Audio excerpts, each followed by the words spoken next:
بسم اللہ الرحمن الرحیم۔ اگر مرد اور عورت کی طاقت اور مزاج کا مقابلہ کیا جائے تو یہ بات واضح ہو جاتی ہے کہ عورت کی طبیعت میں نزاکت اور نرمی ہے، جبکہ مرد فطری طور پر زیادہ طاقتور ہوتا ہے۔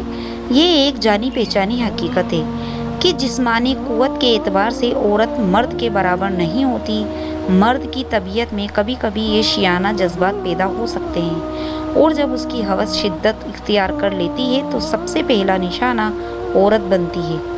آج کی دنیا میں ایسے ان گنت مثالیں موجود ہیں جہاں کوئی تنہا عورت اگر کسی درندے کی نظر میں آ جائے تو وہ اس کی عزت کو تار تار کر دیتا ہے، یہاں تک کہ کئی بار اسے موت کے گھاٹ تک اتار دیا جاتا ہے۔ جانور تک ایسی وحشت نہیں دکھاتے جیسی انسانی شکل میں چھپے کچھ درندے دکھاتے ہیں۔ رپورٹ بتاتی ہے کہ جب مرد کی شہوت اپنے عروج پر ہوتی ہے اور اس کے سامنے ایک بے بس عورت ہوتی ہے تو وہ اپنی انسانیت کھو کر حیوان بن جاتا ہے۔ یہی وجہ ہے کہ اسلام نے عورتوں کو ہمیشہ اپنی حفاظت کا حکم دیا۔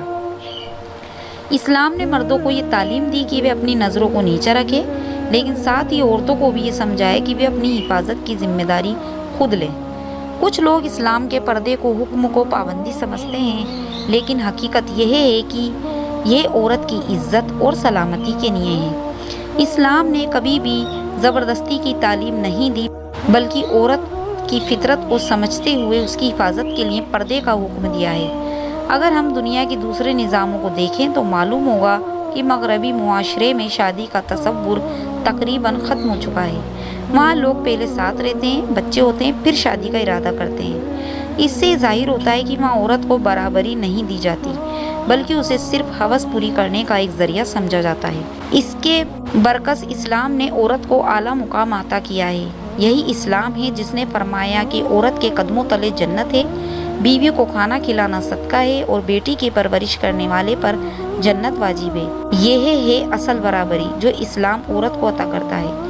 عزت، حفاظت اور مقدس مقام کے ساتھ اسلام عورت کو صرف ایک جنسی خواہش پوری کرنے کا ذریعہ نہیں سمجھتا، بلکہ اسے عزت، تحفظ اور قدر منزلت دینے والا دین ہے۔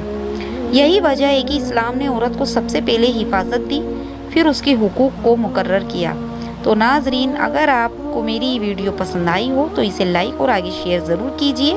ملیں گے اگلی ویڈیو میں، تب تک کے لیے اللہ حافظ۔